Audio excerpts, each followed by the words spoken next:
Hello guys! Ako po pala si Batang Isos, nakatira sa Butuan, Buena Vista. Ngayon ay gumawa ako ng mga equipment sa pag-trade training, at binotasan ko po yung bola na hindi na magagamit. At pagkatapos kong binotasan ng bola, ay agad-agad akong pumunta sa ilog para kumuha ng buhangin.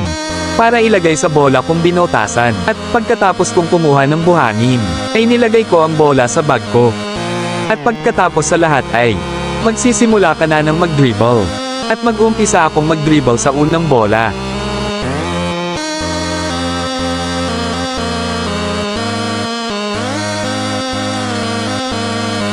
At pagkatapos ay, sa dalawang bola na naman.